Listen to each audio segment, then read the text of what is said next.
முன்னொரு சமயம் நாரத முனிவர் வந்து நாராயண ரிஷியோட ஆசிரமத்துக்கு போய் அவர் நிறைய விஷயங்களை பேசிகிட்டு இருந்தார். அப்போ நாரத முனிவருக்கு ஒரு சந்தேகம் ஏற்பட்டுச்சு.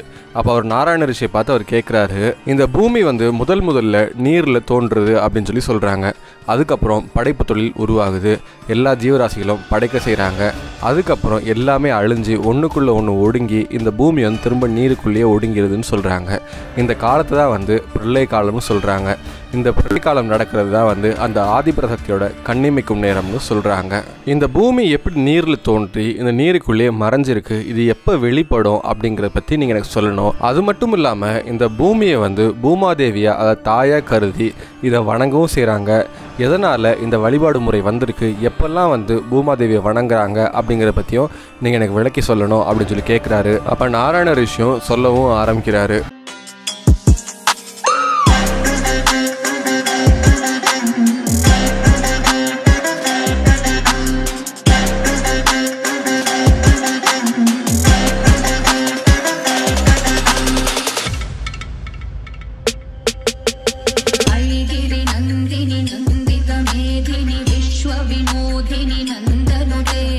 நாராயண ரிஷி நாரதரை பார்த்து சொல்கிறாங்க, இந்த பூமி தான் முதல்ல ஜலத்தில் தோன்றுனது.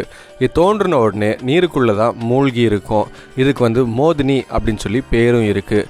இதுக்கு மோதினி அப்படின்ற பேர் எப்படி வந்துச்சு அப்படின்னா, முன்னொரு சமயம் மதுக்கைடபர்கள் அப்படின்ற அசுரர்கள் உருவானாங்க.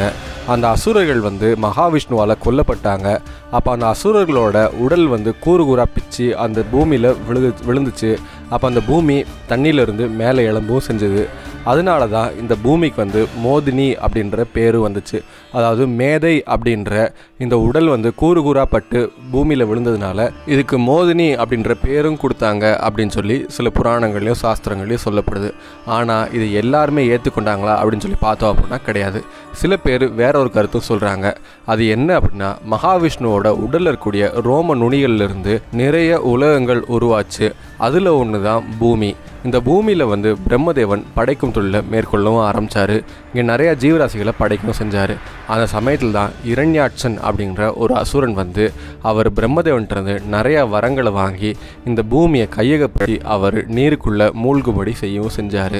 அந்த இரண்யாட்சன் அப்படின்ற அசுரன்கிட்டருந்து காப்பாற்றுறதுக்கு மகாவிஷ்ணு வந்து வராகாவதாரம் எடுத்து வந்து அவரோட போர் பண்ணி அவரை வென்று அதுக்கப்புறம் நீருக்குள்ளே மூழ்கி இருந்த பூமியை வந்து அவரோட கொம்புகளால் முட்டி மேலே தூக்கி வரவும் செஞ்சார். அப்படி மகாவிஷ்ணு வராகாவதாரம் எடுத்து நீருக்குள்ளே இருந்த பூமியை மேலே தூக்கி வரப்போ மகாவிஷ்ணுவோட ஸ்பரிசம் பட்டோடனே பூமி வந்து தன்னோட சுய உருவத்தை காட்டுறதுக்காக அவங்க ஒரு பெண் வடிவம் எடுத்து பேரழகியாக அவங்க காட்சி கொடுக்கவும் செஞ்சாங்க.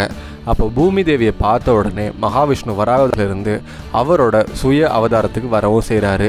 ரெண்டு பேருக்கு இடையிலையும் வந்து காதல் ஏற்படுது. அவங்க திருமணம் பண்ணவும் செய்கிறாங்க. அதுக்கப்புறம் அவங்க ரெண்டு பேருக்கும் வந்து கடேசன் அப்படின்னு சொல்லி ஒரு மகனும் பிறக்கிறாங்க அப்படின்னு சொல்லி சில பேர் சொல்கிறாங்க. இப்படி நீருக்குள்ளே இருந்த பூமியை வந்து மகாவிஷ்ணு தான் வராகாவதாரம் எடுத்து வந்து அதை மேலே கொண்டு வந்தாருன்னு சில பேர் நம்புகிறாங்க.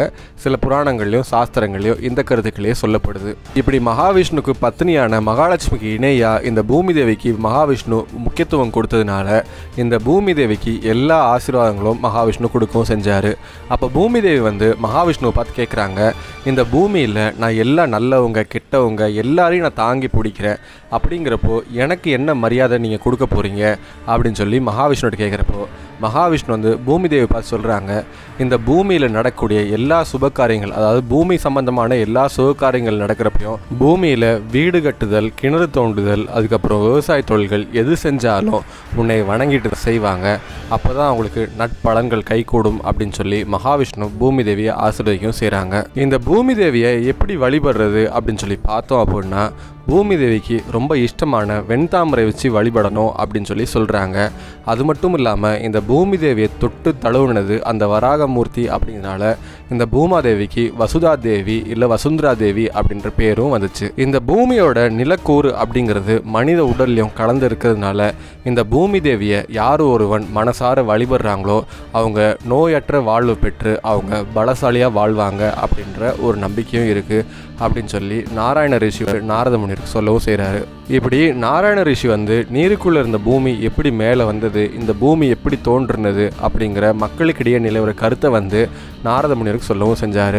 அது மட்டும் இல்லாமல் இந்த பூமாதேவின்னு சொல்லக்கூடிய இந்த வசுதா தேவியை எப்படி வளரணும் அப்படிங்கிற முறையும் வந்து அவர் நாரத முனிவருக்கு சொன்ன இந்த கதையை பற்றி நீங்கள் என்ன நினைக்கிறீங்க அப்படிங்கிறத கமெண்ட்டில் சொல்லுங்கள். இந்த வீடியோ பிடிச்சிருந்தா ஒரு லைக்கை போடுங்க. இந்த வீடியோ உங்கள் ஃப்ரெண்ட்ஸ் அண்ட் ஃபேமிலிக்கு ஷேர் பண்ணுங்கள். இந்த வீடியோ பார்த்துட்டு நீங்கள் இன்னும் நம்ம ஏல் சேனல் சப்ஸ்கிரைப் பண்ணல அப்படின்னா உடனே சப்ஸ்கிரைப் பண்ணுங்கள். கூடவே நோட்டிஃபிகேஷன் பெல் பட்டனை கிளிக் பண்ணிங்க அப்படின்னா நாங்கள் போகிற வீடியோஸ் எல்லாமே உங்களுக்கு உடனே நோட்டிஃபிகேஷன்ஸாக வரும்.